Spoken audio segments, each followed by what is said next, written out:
Now, through one thing and another, I find myself back talking about the Emperor. But in fairness, I think this is a good one, not least because soon we may have some clarity that will warrant a follow-up. Now, for those of you who have thought for the longest time that I were in fact a traitor, a heretic, a cursed spreader of anti-Imperium propaganda who sought to turn believers into the condemned, twist you into followers of the Dark Gods, believers in the primordial truth, you're not 100% wrong, but at the same time, to keep those irritating inquisitors off my back, I'm here to tell you any previous heretical discussion was of course a test, simply a test. Because today I wanted to continue on with some speculations about the Emperor. Because with the soon to be released final novels in the Siege of Terror series, I hope it may bring to us some clarity. With that said, I don't hold any delusion that this is going to wrap up everything neatly, because that's simply not how 40k works, but I do hope it could help put to rest a couple of questions that have been hanging over with the complex tapestry of the older and newer lore descriptions around this time. Now, just to note from the outset, the concept of the Star Child is a contentious one, because of its origins way back in the early lore of 40k, so much so that it's often just dismissed out of hand as a stupid concept, or even that R word. However, I am here to tell you that if you're not aware of it, this line of thinking is firmly back on the table. It has been re-established in one of the newest books documenting the Imperium in M41, and thus it is worthy of discussion, in fact several books. It certainly can no longer be dismissed as old stupid lore that is irrelevant. So I will take the opportunity once again to remind that just because old lore has not been mentioned for some time does not mean it has been passively retconned. Because firstly, it's long established that in 40k even the most cursory of side notes can develop into full-blown lore events, and second because retcon is not a thing in 40k. And please do at me about that in the comments so that I can ignore them. And please do go and see my video where I speak about it specifically, it's linked below. The final battle of the Emperor and Horus has long been the foundation of 40k. It's one of the most embedded events for the verse, and it's something people learn very early on. At face value, it's very straightforward. The end of the heresy, the Emperor teleports to Horus's ship and they fight a brutal battle to the death, resulting in Horus being completely eradicated from existence and the Emperor mortally wounded and then interred on the Golden Throne, where he remains for some 10,000 years to the current period in M41. These events though, when viewed through a wider lens, leave us with interesting questions, such as if the Emperor did know how the situation would turn out and willingly faced Horus, knowing he would be unable to win, what does that say about him, his intentions and his state of mind? What were the specifics of the battle? Did a Terminator, Custodes or Ol-P interrupt Horus and enable the Emperor to reach a state of mind such that he could obliterate Horus? Was the Emperor holding back while fighting Horus at all? Was Horus's fate actually predetermined by the Chaos Gods and he was merely a pawn?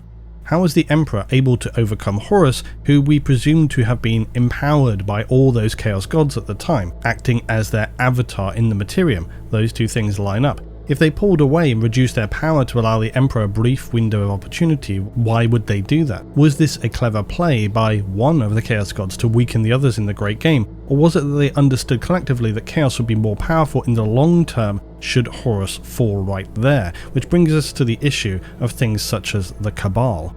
It's such a brief moment in the entire history of 40k in the Imperium, but the details we can discover and learn from this could grant us a lot of perspective, albeit I must admit probably quite speculative still. Last thing I want to note in this intro, I don't really want to drill down too heavily on the Cabal today. It's a pretty broad and fragmented topic, and for all its details it can be summed up relatively neatly. Plus, not gonna lie, I didn't want to cross-ref it all, plus we've got other things to look at. Because in honesty, the main question is, did the Emperor willingly walk into his own state of perpetual death, both knowingly and willingly? And if so, why? And why that is the main question for today will become clear.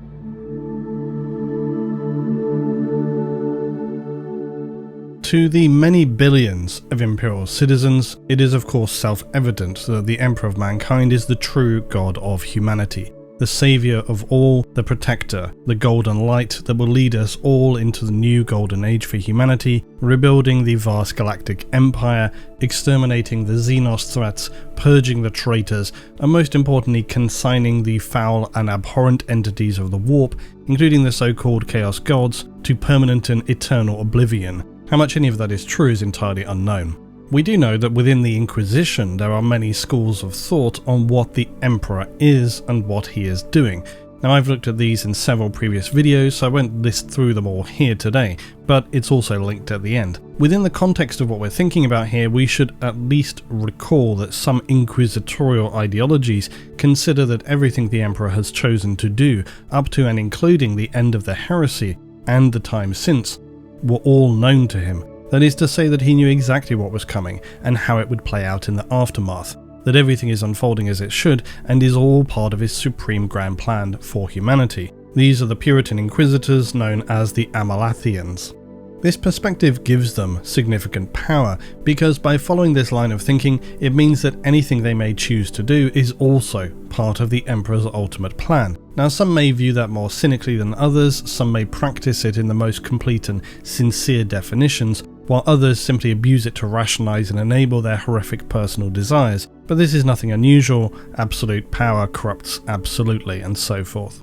Inquisitors as a faction, despite their differing views at a fundamental level, all believe they're doing the Emperor's work. But in the case of the Amalathians, it's more that they would see themselves acting with true moral impunity, because in one respect they may consider that their decisions are predetermined, and that's where I could spin this off into linking it with the whole theories of time from Dark Origins, but maybe not today. Then we have this other interesting and relevant perspective of the so-called Illuminati and the Sensei.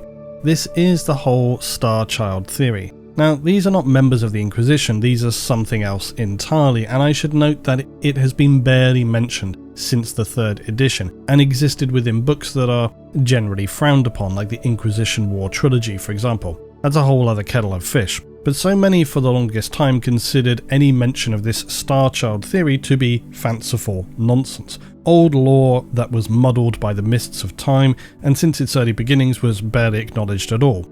Until now. In both the Dark Imperium and Throne of Light series, which have been documenting the most recent events for the Imperium and Guilliman's Indomitus Crusade, which includes the Psychic Awakening, which saw a massive increase in the birth of human psychers across the Imperium. This has meant a lot more work for the Sisters of Silence and also more fuel for the Emperor. But essentially, as a result of the Psychic Awakening, the legend of the Star Child has been reignited. More specifically, it breaks down like this.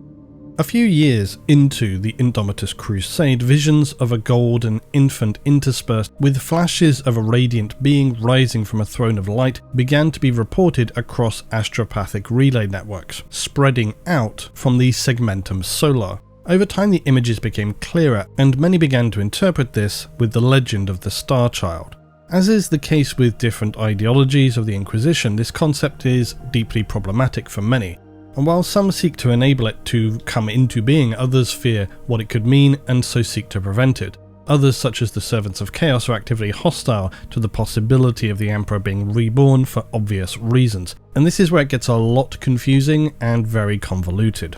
This Illuminati, or whatever name they wish to operate under, in Throne of Light they're simply called the Cult of the Star Child. These religious cults await the birth of the so-called Star Child, that's the second coming of the new man, the Emperor, to who they refer to as the Sensei Emperor. The Sensei are the immortal, true sons of the Emperor, sired by him during his earlier life amongst humanity.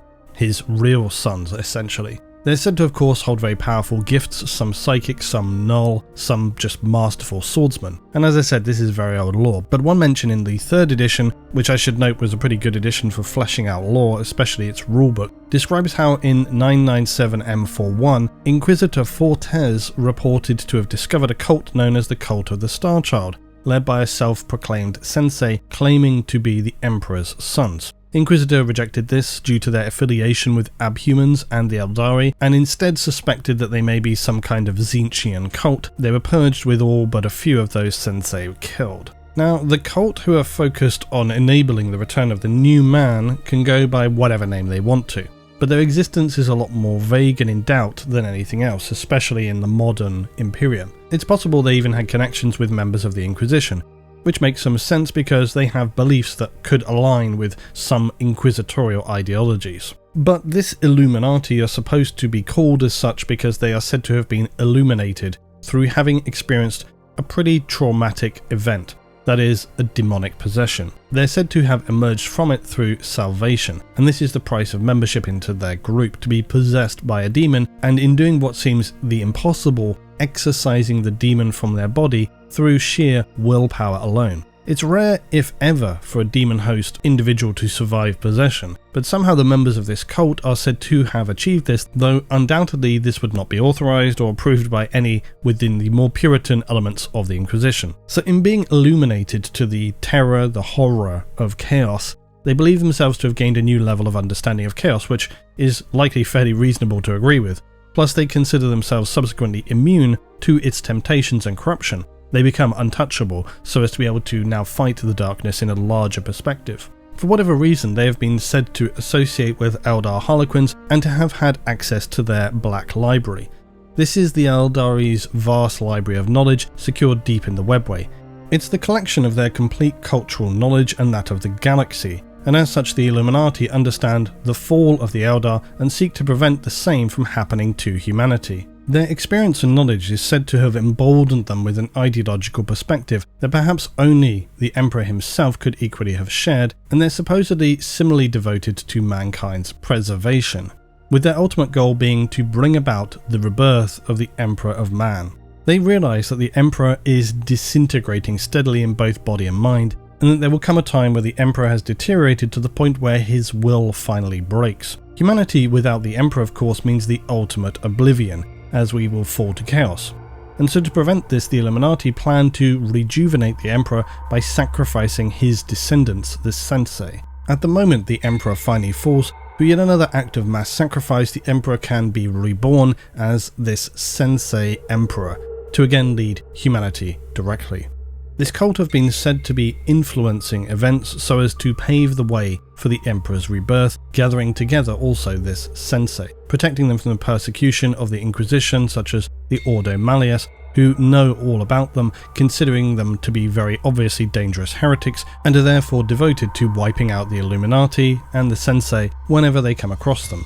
This is just one example of many so-called Inquisition wars which can be ongoing across the Imperium for millennia.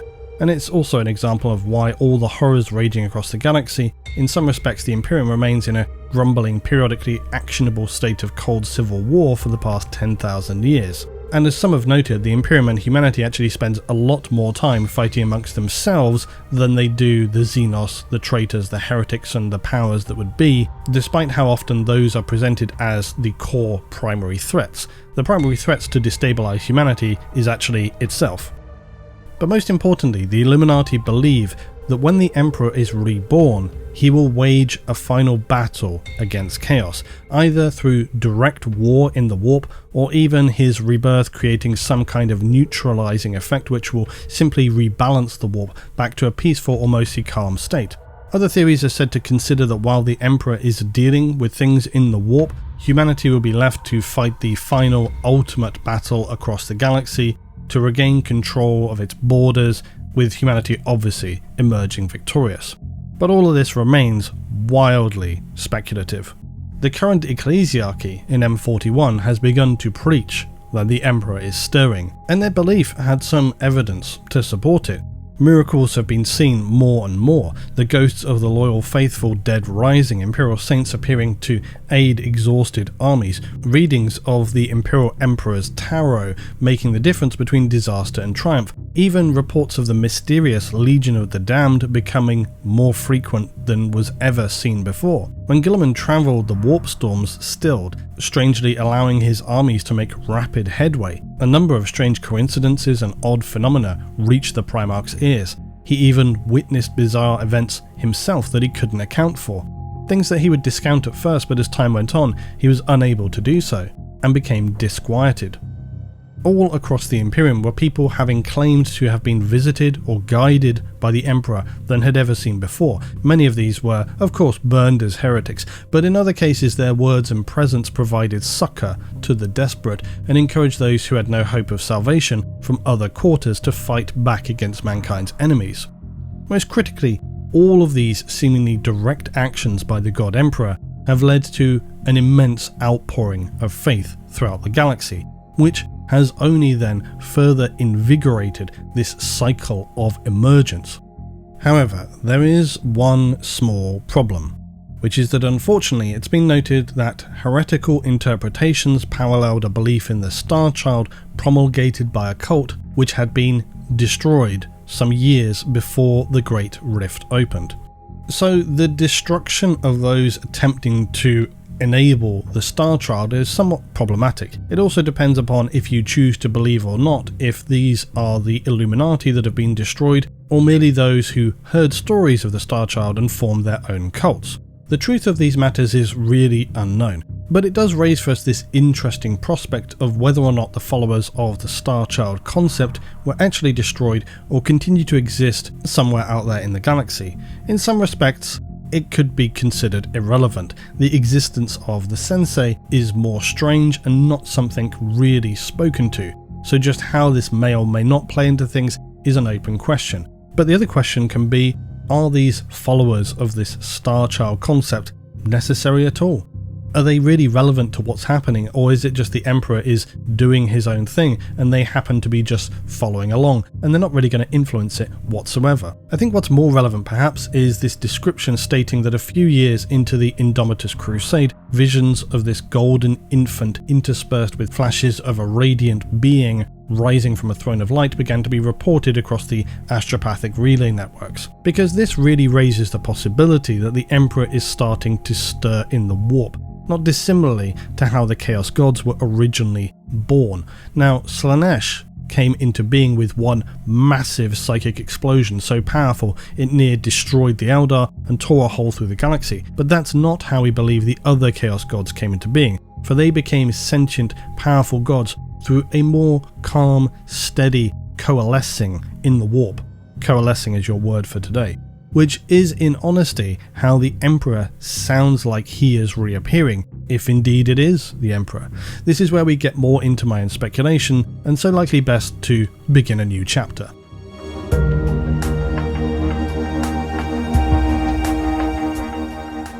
So the very simple concept here is that over 10,000 years the Emperor has been steadily becoming empowered through the sacrifices and worship made to him.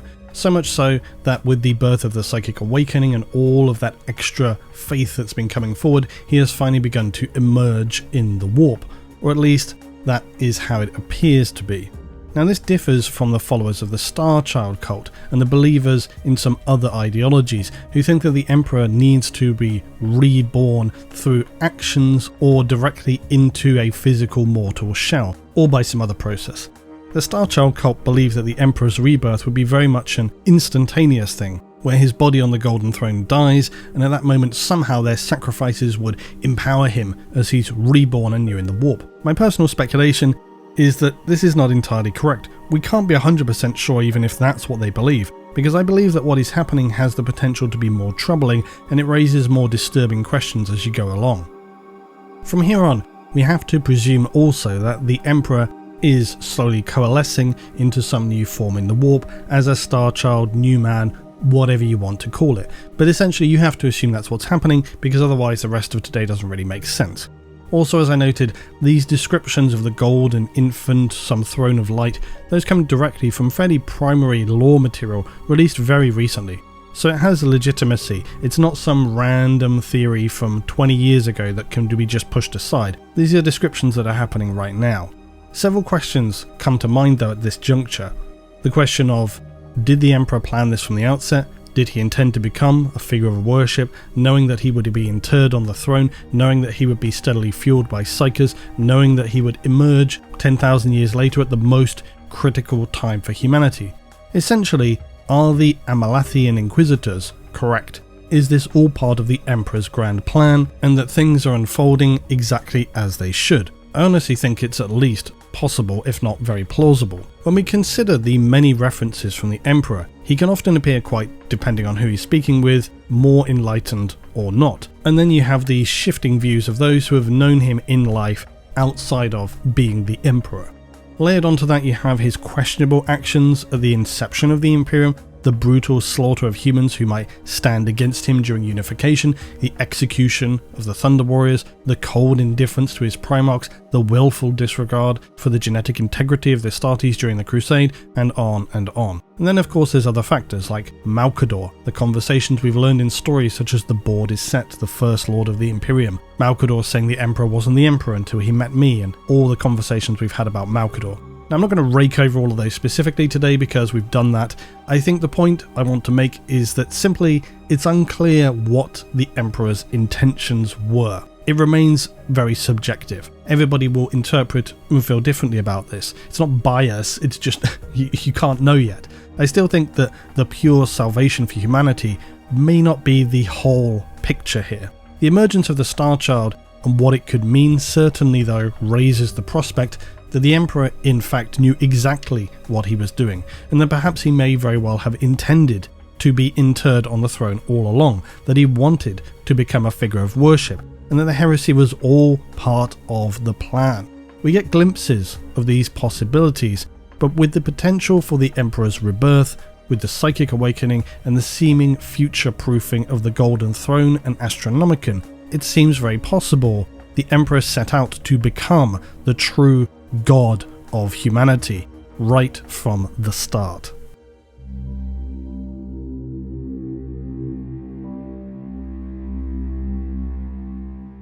Before we jump further ahead into the last few pieces, I say last few, other half, I feel I should make some reference to the Cabal, because it seems relevant, if not at least to be just an adjacent note in response to this idea of the Star God cult, the Illuminati or whatever they want to be. Basically, these small factions all attempting to force some kind of result in the galactic struggle.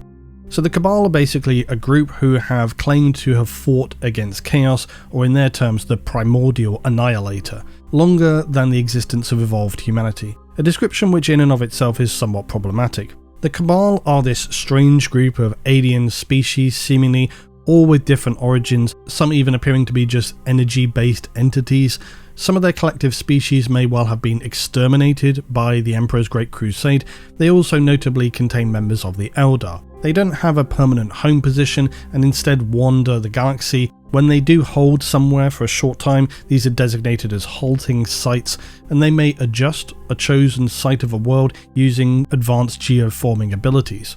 The Cabal also appear to have had a high level of mastery over atmospheric alteration technology and the ability to extend or renew life, which makes sense given their war against an enemy that has no concept of time. Their principal ability as a group was that of farsight, much like some Psykers, the Eldar and the Emperor. They're able to see somewhat into the future, or a possible future, or the predetermined future. Just as the Emperor may have been aware of, they too foresaw that Horus would ignite this galactic-level civil war using the powers of chaos, and that this was an inevitability. So why is this group relevant for us? Well, it's only relevant in noting that they provide some substance to the argument that the Emperor may well have known that his outright victory would have been more destructive than for things to play out as they did. In fact, the Cabal's foreseen outcome of the heresy was as happened, the Emperor giving his life to kill Horus, whereby he would become locked upon the Golden Throne.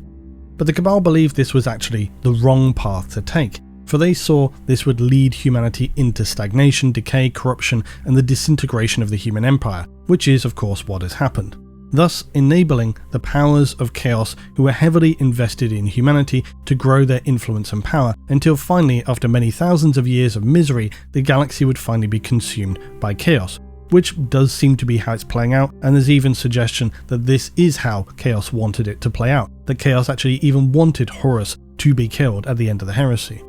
The Cabal sought to prevent this from happening by forcing an alternative path, if you believe that there are alternative paths to be taken in the 40k verse, where Horus would emerge victorious, and the small piece of his true self that remained within him would stir such conflict that he would end up essentially just imploding and waging a war against traitors in basically a double-down civil war, a final Armageddon.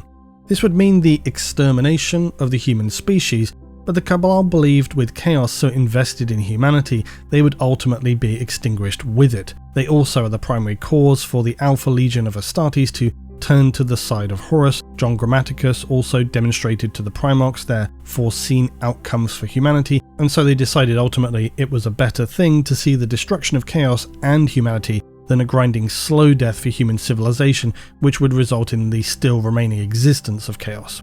However, there are complex issues with this whole situation. Namely, did the Cabal misunderstand their own visions and through their actions create a self-fulfilling prophecy that by engaging with the Alpha Legion, they accidentally implemented the future for humanity they had sought to prevent? This is one of the complex problems when using visions of the future. By trying to force something to happen, you could inadvertently enable an alternative situation by not seeing the complete picture, which is what appears to have happened. This outcome is of course why the Alpha Legion are still branded traitors to the Imperium and the Emperor, and while their true agenda is not known, it seems unlikely they're playing some complex, long game here. However, if the Emperor did return, I could imagine it being plausible that they could be forgiven and rejoin the Imperium. Maybe. Then, of course, we have the Eldar Farseer Eldrad Ulthran, who has more recently even been offering his services and insight to Guilliman, but he also came to see the Cabal as a threat to the galaxy. He saw their plan to destroy humanity, and in doing so destroy chaos as a pointless sacrifice that was essentially far too simplistic and also just misplaced. Eldrad stands as one of the most powerful Farseers among the Eldar, and he believes that the Eldar must in fact help the Imperium to be victorious, for the ultimate survival of the galaxy, the Eldar being far too few in number to achieve any serious resolution of the problems with chaos and its continued expansion. Although again, depending on which Eldar faction you speak to, not all agree with him, especially those of the Inari. But by M32, Eldrad had waged a campaign of extermination against the Cabal, and they're believed to now no longer exist. So this is another kind of weird factional thing, where possibly they're still around, but probably not. I just felt it was worth mentioning the Cabal here because their actions demonstrate not everyone agrees with the Emperor's way of doing things. Now admittedly, they're not some breakaway human group, but many of the Emperor's perpetuals chose to just disengage from humanity in many respects, and there are many other groups and factions who actively attempt to shape galactic events. As Eldrad had come to suspect though, it appears that the Cabal did not appreciate the full picture, and that if the Emperor is indeed returning slowly, humanity may still need the help of the Eldar to weather this current strife of the Cicatrix Maledictum and the Dark Imperium up to the point where the Emperor can actually enable a successful re-establishing of the Imperium essentially.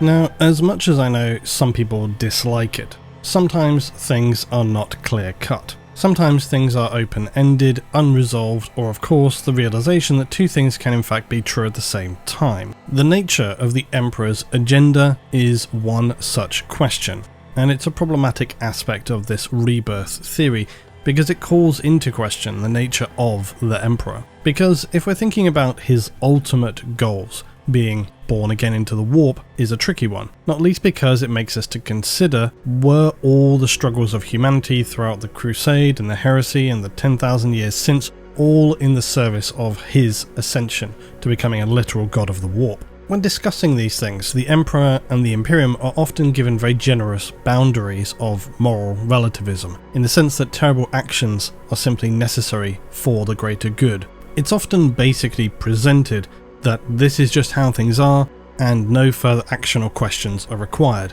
which is very much the default response from the Imperium as well.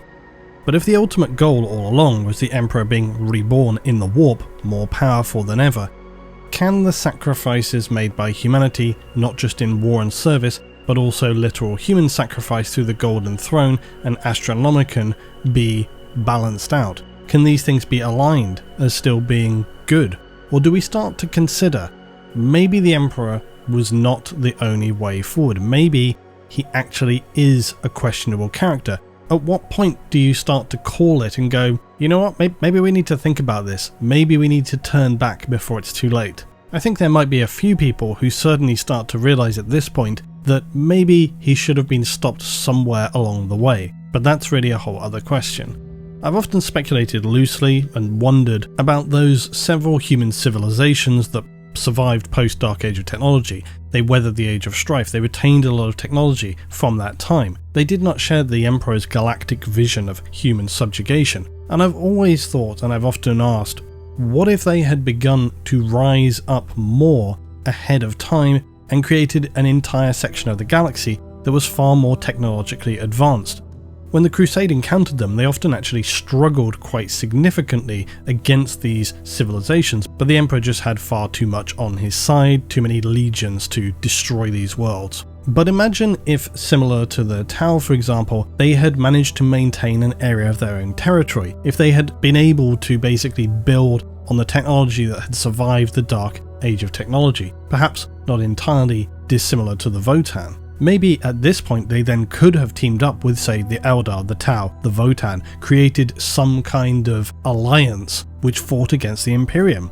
It would have been very interesting, and arguably far more constructive in the bigger picture than the Emperor was for humanity, given the state of things in M41. But of course that didn't happen, but I think it requires us to consider, in admittedly a very basic way, as we don't have time for a philosophical thesis, how do we think about or define things such as good and bad? And that might sound too big of a concept, but moreover, we're thinking about it in terms of somebody like the Emperor, especially when you have entities such as the Chaos Gods, who are often viewed as these abhorrent, completely morally devoid evil entities. But in many ways, they're really only shades away from some of the actions of the Emperor, quite honestly. Especially in how the Imperium, ever since unification, has had almost no trouble at all engaging in acts of mass execution, genocide, ignoring wholesale human suffering. Admittedly, not necessarily propagating it very actively, as Chaos may well do, but nonetheless, as I say, it's not many steps away. But is it even possible to make worthwhile moral applications to such an already hellish and morally ambiguous far future, as seen through the eyes of humanity who have evolved, at least socially, technologically and culturally speaking, far beyond where we stand today? Humanity had reached that zenith period only to collapse in on itself to a point of near extinction, but somehow survived to awaken to the light of the Emperor. Thus humanity managed to drag itself up out of the horror. It's fairly evident throughout the story of the Emperor that he takes decisions and actions that are questionable, morally grey, knowingly problematic. But where do we draw a qualifying line of good and bad and what exists between? We know that the Chaos Gods have other traits, Khorne with its sense of courage, martial power and honour, Tzeentch with ambition and seekers of knowledge, Nurgle's acceptance of entropy and rebirth, Slaanesh creativity and pleasure.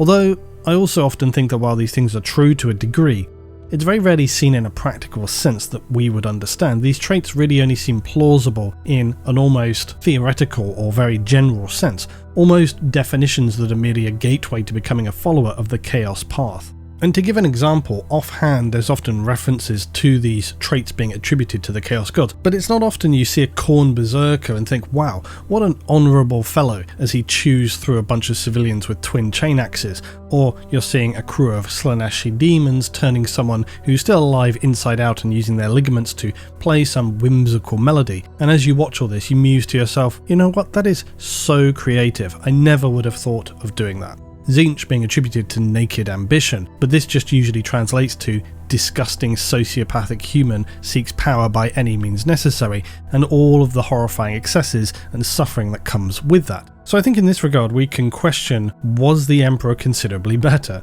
The knee-jerk reaction would obviously be yes, what a stupid question.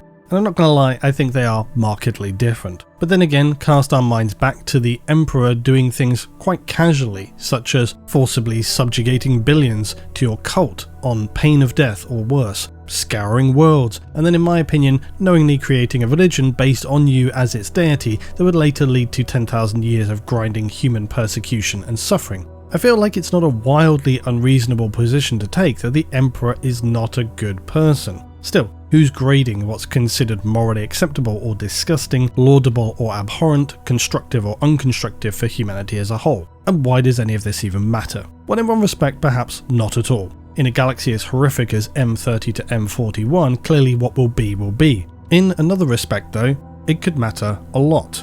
especially if you care at all about how we differentiate ourselves from the traitors, the heretics, and the nightmares that exist in the warp, or what fate could ultimately befall humanity. These entities who exist in the warp that are seen by humanity as supremely destructive, abhorrent, evil even, do not necessarily see themselves as such, much like so many innocent civilians who are literally crushed and broken to pieces by the Astartes from the Unification Wars onwards likely also did not see themselves as acting against the greater interests of humanity. Very often they just wanted to be left alone, and whilst witnessing their loved ones being butchered by gigantic superhuman monsters who seemed basically invincible and completely apathetic to their suffering, in many cases even actively relishing the brutality they were engaged in, they very likely did not look upon the Emperor as their salvation.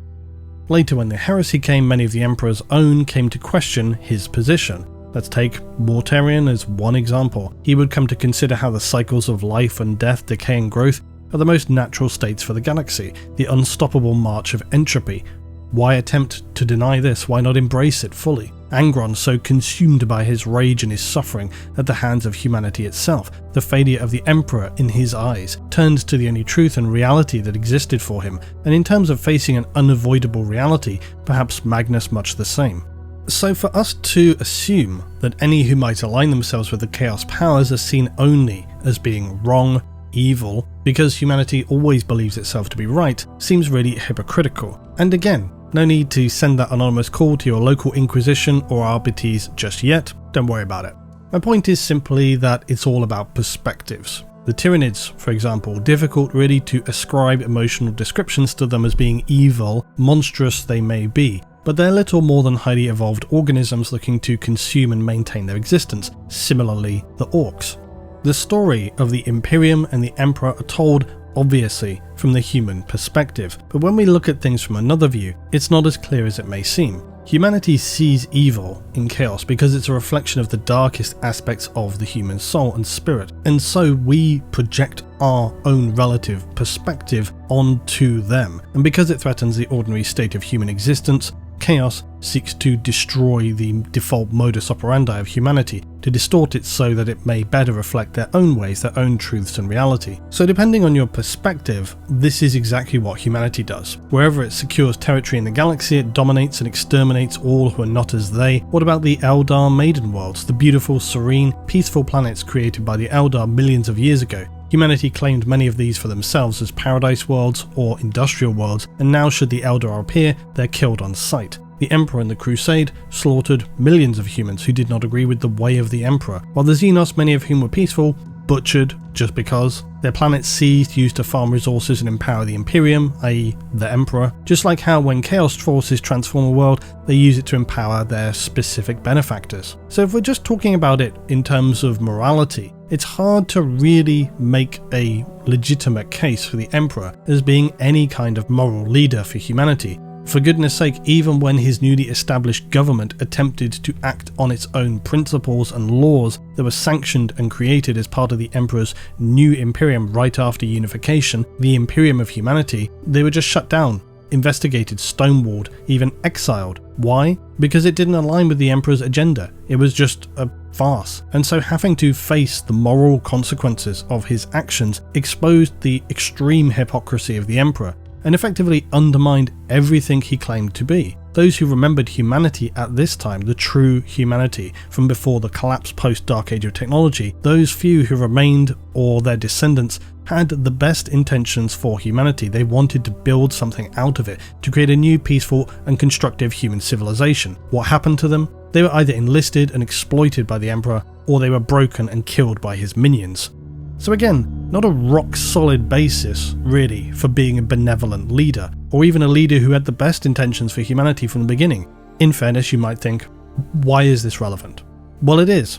It is relevant for me, because I think if we're considering something as era-defining and power-shifting as the Emperor being reborn into the warp, we need to really consider the implications of this. Plus, I think the sacrifices made by humanity should be considered, along with additional questions like, did the Emperor speak to the Chaos Gods after using the warp portal on Moloch? Were any deals made? Why was he in such a rush to complete the Crusade? Why was he the Emperor only after meeting Malkador? Why were he and Malcador so convinced things would end in heresy? Was this all foretold, planned, deliberate? Will the Emperor eventually die and be reborn within the warp itself to wage this final ultimate war against the Dark Gods? Or is he just a wounded, some might say even defeated being who came very close to achieving a new zenith for humanity but fell at the last hurdle? Or was it in fact all an extremely convoluted plan, so much so that it were far beyond the comprehension of all than perhaps Malcador? Was the Emperor's placement upon the Golden Throne in fact not a last desperate attempt to save his soul, even if it were believed to be by those around him at the time, but in fact a calculated plan, one that he knew to be a predetermined certainty? We'll talk about this again later, but why were the Astronomicon and the Golden Throne designed to have such massive capacity, enabling them to be powered by so many psykers from day one, as was observed to us by the Sisters of Silence, who, I will remind, themselves felt somewhat confused and uncomfortable at the prospect when they began to realise the scale and horror of what was in fact going to be involved in powering the Golden Throne and Astronomicon, that this was not going to be a one-off temporary situation. These are the Sisters of Silence, very loyal to the Emperor, and they were extremely uncomfortable with knowing what they were going to have to do. Not to mention the fact that they suddenly realised that these machines had been designed ahead of time as a permanent arrangement, one that has now been going on for some 10,000 years. This was a big sticking point. They were very uncomfortable about this. So was the Emperor being kept alive by the sacrifice of human psykers to power the Astronomicon, or were they being slaughtered to feed the insatiable appetite of a new emergent god in the warp? I would point out not entirely dissimilarly to something like the Catan, and the Emperor who has now for 10,000 years been coalescing to join the great game among the other gods and fight for ultimate supremacy. All of these questions drag me back to the Emperor and either his continued state of amorality or moral relativism. Essentially his constant positioning of doing questionable, very ethically bad actions, but balanced with good intentions of the bigger picture. Basically saying, trust me, this is all in your best interests. But at some point you have to say, there's a lot of trust that you have to give, like how far down the road do you go? At a very simplistic level, it could be boiled down to thought examples such as the classic, is the sacrifice of one innocent person worth the lives of many others? And then of course the Imperium scales this up to, is the daily sacrifice of thousands just for the Golden Throne and Astronomicon worth the lives of many billions across the galaxy? Now some would say immediately yes, but I think in all honesty, it's a more complex and challenging position to argue. Not least because these people are not even willing volunteers, they're usually rounded up by the Sisters of Silence, forcibly executed very painfully for the cause of the Imperium, which is pretty dark. So I'll say it again, I just think if we're going to consider the Emperor ascending to godhood, one has to surely question, what kind of god is he going to be? Does he have humanity at heart, or are they just peons and some means to an end? Because I don't know about you, but while many might just presume at face value that the Emperor is going to emerge as this benevolent champion, the avatar of humanity who will once and for all banish all of our enemies into oblivion, if we just look at his previous employment notes, it's not an unblemished glowing record, is it? I think it wouldn't be unreasonable to be concerned, at least, that the Emperor has some pretty morally questionable tendencies, and I wouldn't be completely shocked if he as a newly reborn warp god started just purging anybody who doesn't worship him completely and scouring millions of people from human planets, because let's face it, he's pretty much done that already once before. The Emperor who deployed his superhuman monstrosities to just scour entire worlds, who dared to even just resist joining the Imperium. Those who would not bow down and pledge their allegiance to the gigantic godlike Golden Emperor, just slaughtered.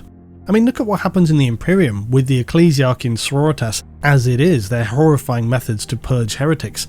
So yeah, it's not unreasonable to consider that if Emperor 2 arrives, we might likely see that stuff scaled up significantly, as the Emperor has become a god of the warp. Even if he doesn't dictate that it has to happen, probably the Ecclesiarchy is just going to go crazy and just start doing it left, right and centre. Or possibly the opposite, I suppose. Maybe there's going to be some immense outpouring of faith and worship and everything will be beautiful and happy. But I really don't think so.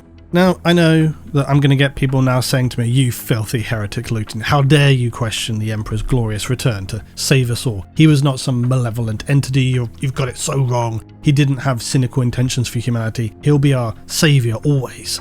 Well, I'm sorry, but it's just that somehow I find it hard to accept that with all the evidence to hand, plus the fact that the all-seeing, all-knowing master of mankind, who had seemingly benefited from one of his most powerful tools, his clarity of vision, until the final days of the Crusade, but then was suddenly brain-fogged, leaving him gambling, unsure of what to do, ending up with this catastrophic clangor of being trapped on his golden life support throne. Something just feels off about it. Of course, the easy, low-hanging fruit answer would be the Chaos Gods started getting very anxious that the Emperor might succeed. They threw everything at him, including obfuscating his vision, which always leads me to the thought of, okay, so why did the Emperor then not foresee that? Even without foresight, anybody could see that coming. The Emperor was not like the rest of ignorant humanity. He wasn't like his Primarchs. He knew before all the dangers and horrors which existed within the warp, and I'll refrain from straying off into discussing the nature of the warp and time in 40k and how causality could have been a complicating factor. But what are we being asked to believe here?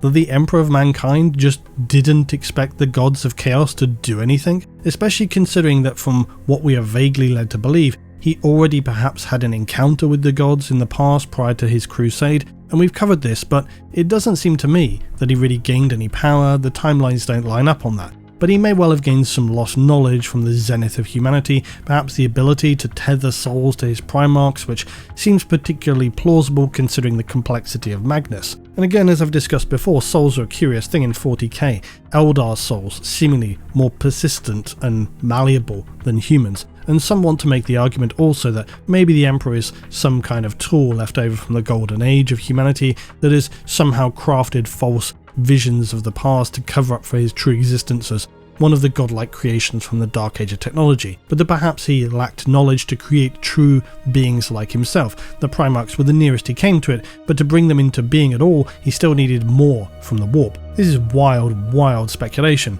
and it's not without many holes in it as well, but it's still food for thought.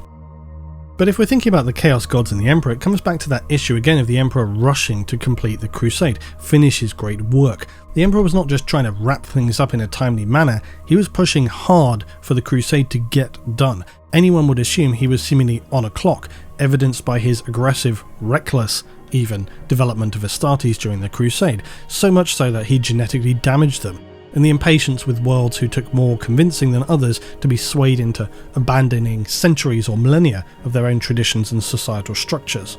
It's always been this bone of contention. Was the Emperor deliberately distanced from the Astartes and the Primarchs to whom he barely ever referred to as his sons? Were they just tools, or did he truly attempt to make something in his own image to the best of his ability? I think the answer, unsurprisingly, lies somewhere in the middle, the shades of grey answer. There's certainly nothing wrong with feeling attached to something you laboured to create, but at the same time the Emperor clearly has no qualms about making sacrifices of such things without the slightest hesitation. But if you really want to go off the rails, take a heavy in-fiction approach to it, when we consider that in M41, with 10,000 years since the Emperor supposedly walked among humanity, there are serious questions many could ask about, did he exist at all? Seeing the Emperor through the eyes of humans of the Imperium in M41, how can they possibly know if he were real or not? A minuscule number of humans from the Galactic Imperial Empire will visit Terra in their lifetimes. Fewer, if any, would witness the palace, fewer still the Golden Throne, and any who did so would be slaughtered in psychic sacrifice. But on the more basic ground for humanity in M41, the Emperor exists as this unknowable figure. For many, he's an absolute central focus for their lives, but to others, a mythical legend that people speak of out among the stars, watching over us from Holy Terra. The planet itself is mythical. Citizenry likely wonder if this is a real place at all, or just something from stories and scripture. They'll never see it, they'll never see outside of their hive city districts. So is the Emperor a constructive, benevolent entity for humanity? Few who seem to have known him prior to his brutal wars of subjugation seem to think so. In fact, they nearly all abandoned him or attempted to stop his actions. Nearly all the immortal humans known as Perpetuals have any time for the Emperor. The Custodians and Astartes who he created were in the first case literally genetically designed to obey him, and in the second heavily indoctrinated that it would take extreme actions to corrupt and turn them against him. He treated his warriors often demonstrably as a means to an end, a tool to get the job done. So is it fair or even reasonable to consider that the Emperor may in fact have had less than good intentions? Was he the true saviour, just doing what had to be done because no one else would or could? A lone, uniquely powerful mortal who traversed all of human history, and after watching it avoid total destruction by a razor-thin margin for the last time, finally said, "Enough is enough." He emerges in the shadow of the fall from humanity's golden age and picked up the torch. The fact that this version is difficult to even solidly argue says enough on its own to me, especially when many rightly question why did he not act prior to the fall of humanity if he were indeed always so powerful? Why did he not store a vast library of STC if he were all-knowing? The questions will just go on, and it's why it leads many to the conclusion that something is deeply amiss here. It's not a convincing picture, and there are critical pieces missing from the puzzle. Now, I will say, it is of course easy to paint the Emperor as being this apathetic super being who was looking at things on such a big picture level that his actions merely appear to be cold and indifferent to ordinary humans.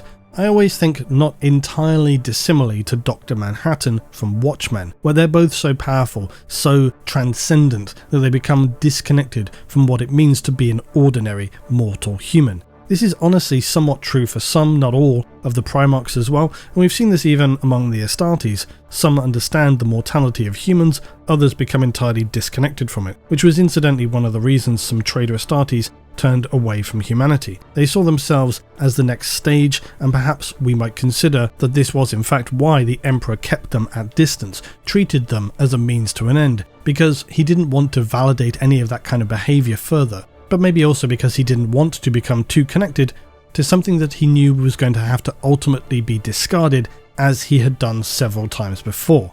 It's understandable how the Emperor could have become disconnected from the value and lives of individual humans when he has lived for such a massive period of time. If he did indeed emerge from the earliest days of mankind, by the time we reach M30, that's a lot of life to have lived and still keep things in perspective. One might see how his focus could become so grandiose and seemingly under a ticking clock of time pressure. At the same time, of course, it must be said that we have many instances where the Emperor appears genuinely heartfelt and considerate to ordinary humans. The Astartes also, many of them give considerable time, care and thought to the needs of ordinary human citizens, and you see this even with Guilliman in the newer material. And the cynical would perhaps say, well, in the Emperor's case, he was the man of 1,000 faces, this was just another of his masterful misdirections. Well, perhaps, but it goes further, and this is what brings me back to my favourite vehicle for interesting storytelling, which is of course moral and ethical ambiguity. Now, just stepping out of the in-fiction world for a moment, we know that there are aspects of the lore that can be relied upon. I usually qualify these as things that are widely seen and documented, and therefore we can say with reasonable certainty that they are a thing. This usually means equipment, factional organisation, planetary history, figures, battles, and so on. These are things so widely seen and continually documented and commented upon that we can consider them established. At the same time, however, there is so much in 40k that is open to interpretation, you can never be wholly certain, really, of anything. It's more we consider how much weight do we give something. If it's more visible, more common, then it's going to be more solid. If something is barely mentioned or only told through the lens of second-hand stories, dreams or visions, that makes it far more questionable as to its authenticity. One of the biggest issues when it comes to the warp and the chaos gods that I've touched on before is this idea of relative perspective, that is moral relativism. The idea that just because something is seen from one perspective as inherently abhorrent and immoral is only so when it is framed within the limited perspective of our own culture or time-based perspective. Now that's of course the abstract philosophical perspective. In reality, your average person understands that what actions we all know to be unacceptable because as humans who exist in society, our lives are shaped by morality, because it's a necessary framework to enable stable constructive civilization. Of course, unfortunately, there are exceptions to the rule, which is why we have laws to enact upon those individuals who would carry out actions that are considered morally objectionable, abhorrent, indefensible. And yes, I need to pull this back some before I spin off into a discussion about the human condition, historically man's inhumanity to man, and where do we draw the lines for ourselves within different cultures, societies and so on. It's an interesting area for discussion, but it can get pretty heavy, and we're of course thinking about this purely within the context of humanity in M41.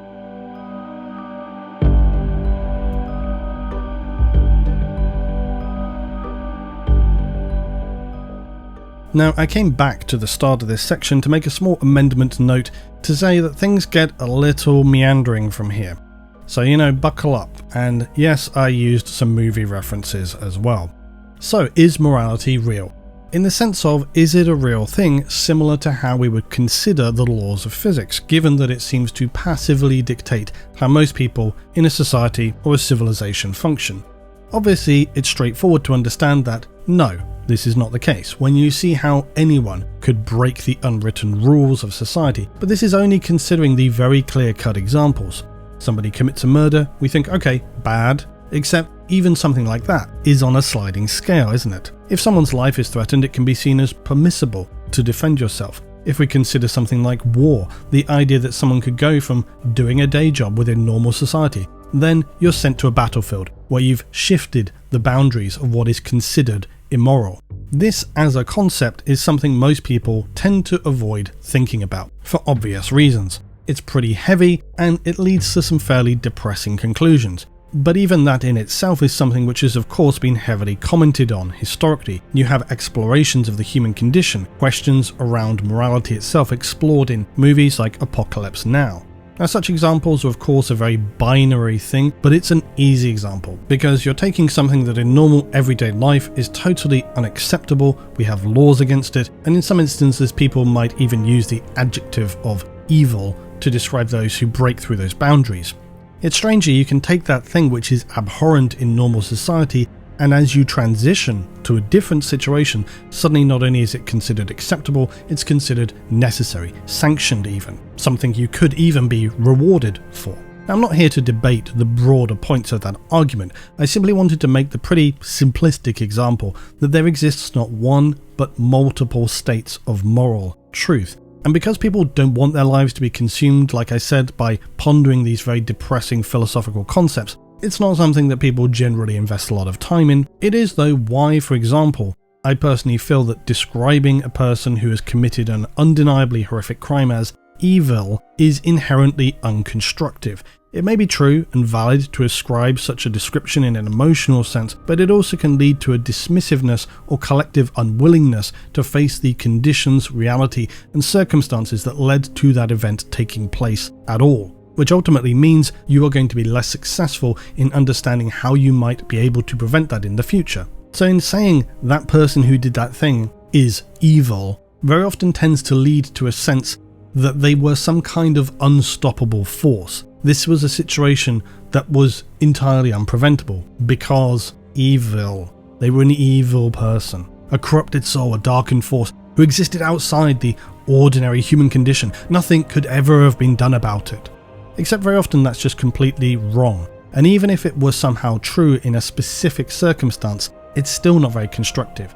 And that sense of unconstructive or constructiveness for society and civilizations in a bigger, broader sense tends to be what often I see people deem as a solid marker for whether something is morally acceptable or not. Is it constructive in the bigger picture? Now, admittedly, it's not the singular gauge. There's other things like just established civility. But this idea of is it constructive in a broader sense tends to be, like I say, how people accept and allow actions that would be otherwise immoral to become moral. The problem, of course, is that what we may view as constructive tends to be subjective, which is why we're always endlessly arguing about such issues. So with that in mind, the 1979 movie Apocalypse Now, based upon the book Heart of Darkness, it's as good as any, perhaps, to make a point about the difficulty in interpreting morality and the issues raised by moral relativism. So it's of course always a gamble to take an analogy from a movie, not least a war movie, because people have very differing views. It relies on assuming people have seen it as well, and lastly people get really weirdly passionate about their opinions on movies, like really weirdly passionate. Especially when they're often very subjective with their themes and ideas, people seem to have this thing about really wanting to lock stuff down and being correct or not. I never really understand that because people can have different opinions about one thing, it's fine. And war movies in general seem to attract a lot of heated debate, usually about if it's anti or pro-war. That seems to be the default thing. But in so doing, people often miss the point entirely, because whilst they're thinking about that, they're not thinking about how the fact that these things are very often a backdrop for a deeper exploration of humanity. The strange thing with war movies is they're often able to work at both a superficial and a much deeper philosophical level, which is why they can be so interesting. Similarly, Terrence Malick's Thin Red Line that I've talked about before. Sorry, I'm just imagining what kind of unlimited budget any cast war movie Denis Villeneuve would make. Anyway, Apocalypse Now is one of those films that has an interesting amount of ambiguity itself, in how it depicts and reveals to us different characters and realities. The character of relevance obviously is Colonel Kurtz. If you haven't seen the movie, heavy spoilers for the next minute or so.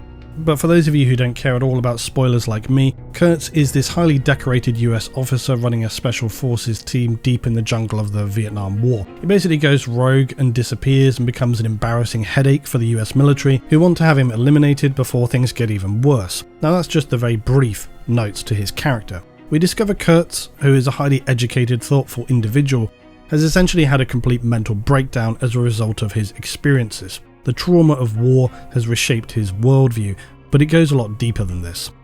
Kurtz is such a deep thinker, he's highly philosophical, and because of his character and intelligence has become completely mentally broken by his attempting to reconcile the incompatible moral positions of his military orders versus bearing witness to the consequences, further complicated by other experiences and atrocities. All of this demonstrate to him the unbreakable mental willpower required by those who stand and resist. Kurtz is brought to the conclusion that war cannot have any moral justification nor moral position to stand by, and in an attempt to search for something to replace this moral void, he uses his own willpower, but ultimately nothing can fill the void, and so he becomes consumed by the darkness, which is this realization that without any sense of moral order, all that can be is horror, destruction, chaos, much like the chaos in 40K, which is why by the end he famously speaks the phrase, "the horror, the horror." Kurtz is unable to make any sense of the complete destruction of morality that he has witnessed through the hypocritical, superficial morality of the military and their contradictory nature, that he can be authorized to commit brutal missions, even atrocities, but only if he's authorized to do so. This is ultimately what sends him over the edge. How can someone with an educated mind morally reconcile those two things? He makes the only conclusion that makes sense to him. To be clear, for Kurtz, it's not the acts of war and atrocity themselves that push him over the edge, it's the sheer absurdity of officials making a charade out of pretending what they're doing is not morally abhorrent. That brings Kurtz to the destructive realization that morality is not a real thing, it's just illusory. Because how can it make sense that 1 minute it's fine for him to be running these fully authorized campaigns of brutal horror, but the next minute if he's not been told to do so, then it's a crime? These two things are just for him at a moral level fundamentally incompatible. A contributing factor though is also some of his experiences. He sees the sheer willpower of those that he is fighting against and comes to this realization that it's not about being a good or a bad person. It's not about having love or hate or evil in your heart.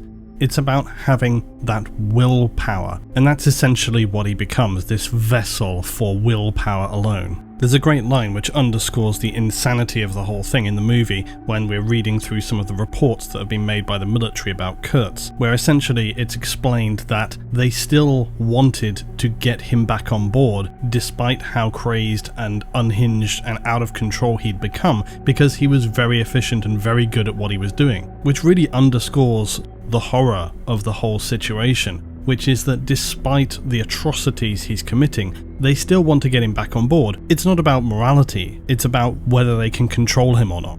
The annihilation of the self is so destructive in Kurtz that by the end he appears to have become so nihilistic he seems barely to care if he or anyone else lives or dies. Now I know this tangent seemed very way off the scheduled plan here, but I hope you can see that what I'm trying to say, how it's come to my mind anyway, is that when it comes to the Emperor, it's important that if we're considering what might come next for the Imperium and the galaxy, we understand him for who he is, that he's not an unstained, God. He has blood on his hands, billions of innocents. He's as flawed and problematic as the gods he seeks to destroy. For all we know, he could also be as broken and hollowed out as Colonel Kurtz. Given how the Emperor, similarly to Kurtz, has the propensity to disregard human life and commit mass destruction on the slightest pretext, I think it's genuinely possible that the Emperor long ago lost any real sense of morality at all. His visions for the future of humanity require, at least on some level, the acceptance that morality is illusory, as is already all too clear. For the Emperor, victory must come at any cost. And if there is not someone with the will to do so, then all will fall to darkness, to the horror. The problem, of course, is that the price has to be paid for by humanity. Now, I think admittedly today, things did go slightly more Luton than they needed to.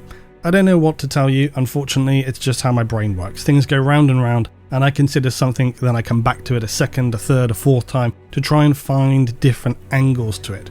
I think one thing we can all readily understand is that the Emperor is of course ambiguous, very much by design, to be this enigma, myth, or legend, a unifying symbol for humanity more than anything. So how about that initial main question from the start? Did the Emperor willingly walk into his own state of perpetual death, both knowingly and willingly, and if so, why? My position on that is yes, I truly think he did. I may be wrong, of course. When will we find out? Who can say? But I think it honestly makes a lot of sense. One possibility that many believe and that I think remains absolutely plausible was that he was going to take humanity into his new Webway project to starve the Chaos Gods and then for humanity to emerge later once the warp was pacified. But that if he found somehow the means to be reborn in the warp to take control of the warp itself, maybe all this would then not even be necessary. I also want to mention about the Emperor being worshipped by humanity for 10,000 years. It's deeply suspect that the Golden Throne and Astronomicon held such future-proofing capacity, and moreover, how do we know for certain that the sacrifice of Psykers were merely keeping him alive, allowing him to power the Astronomicon? Who really has set that in stone as a fact? No one really. If there's one thing we know about the Chaos Gods, it's that they're empowered by the emotions and the worship of humans and also devour their souls from the warp. So it's not much of a stretch to see how the Emperor could have been doing the same for the past 10,000 years, and that now it's finally bearing fruit. The Emperor may well be coalescing in the warp as the Star Child. And I just want to remind you again of the actions of the Emperor, denying his divinity, dressing as a gold giant, and all the other less than subtle actions.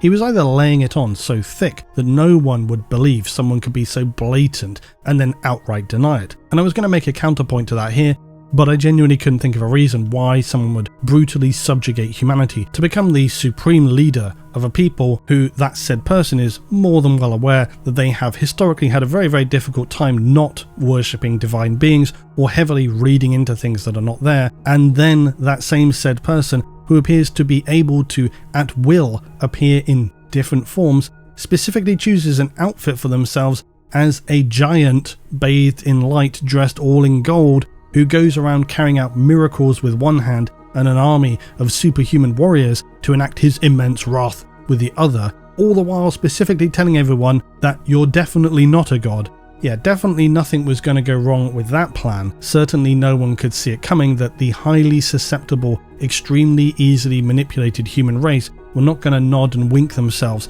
into becoming insanely devout worshippers of the giant golden immortal man who really looks like a god, acts like a god, and has the powers of a god. So I do think that yes, the Emperor knowingly planned his fall. I think that much like the Amalathians at this point, he knows exactly what he was doing, and that his 10,000 year plan is coming to fruition. He could not destroy the gods of chaos from the material realm, and so he must battle them in their own domain, on their own terms. The only plausible way for that to happen is to enter that space himself, using the collective worship and power of humanity to fuel him. The big question remains though, are the Emperor's intentions for humanity morally sound or not?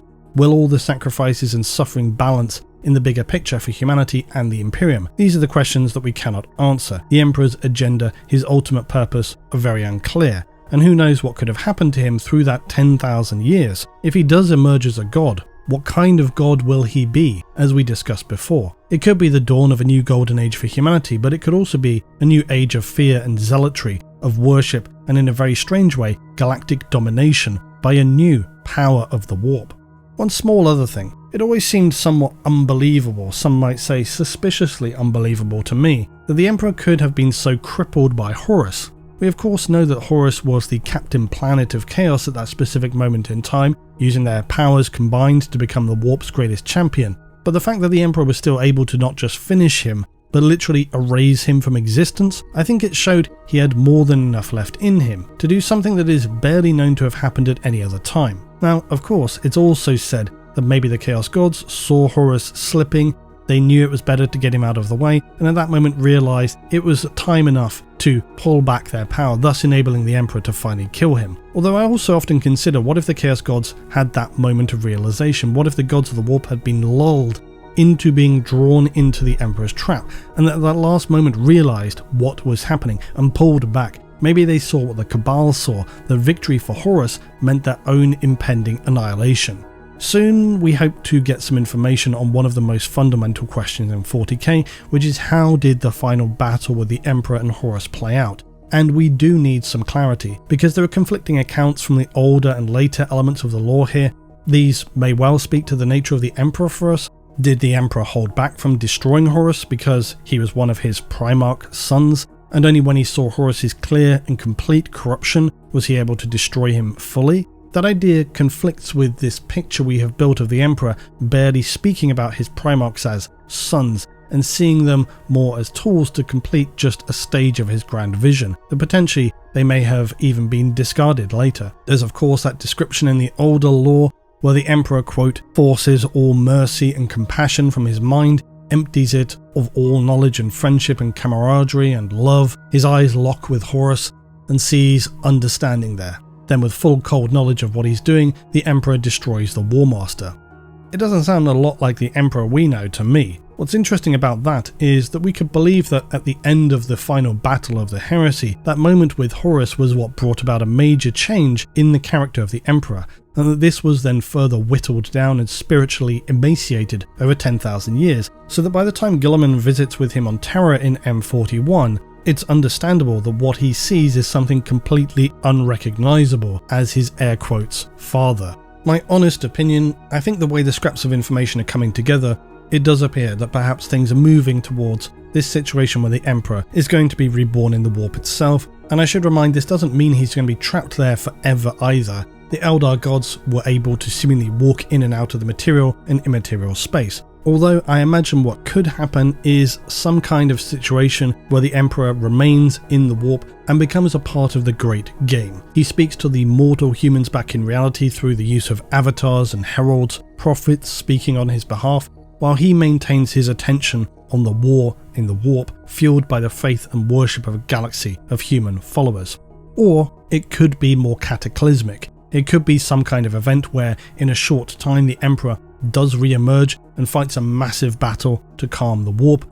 What if the Emperor allied with the Eldari and combined with Aeneid to lead some kind of ultimate battle to destroy the Chaos Gods, and when all was said and done, the Necrons sweep in, use their Blackstone to seal the rift, bringing some semblance of normalcy back to the galaxy?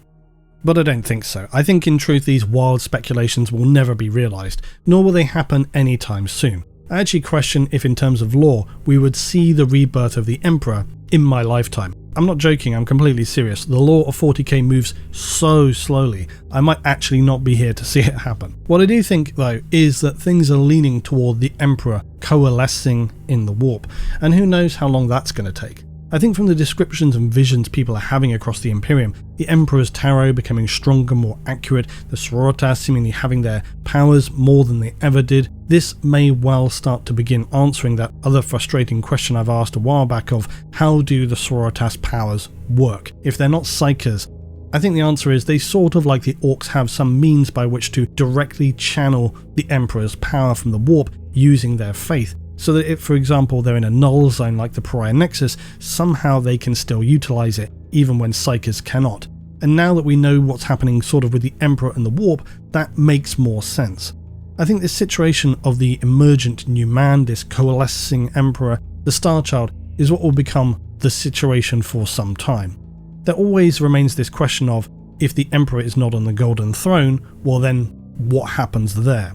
I think it's pretty straightforward actually, and I think this goes toward the case for the Emperor actually having foreseen all the things that would come to pass and why they unfolded as they did. I think he definitely wanted the Imperium to become hyper-religious to fuel him as a god. I think he knew why that was necessary. I think he saw this critical time that would see an explosion in the number of human psykers, this psychic awakening, and because of that, I think the designs of things like the Golden Throne and the Astronomicon were made to accommodate this increase of psykers, so that when the time came, the Emperor could actually leave and be reborn, and the systems ensure that the Golden Throne is maintained, the security of Terra is safe, the Astronomicon continued to function, likely still somehow tethered to the Emperor, but being fueled by more psykers than ever before.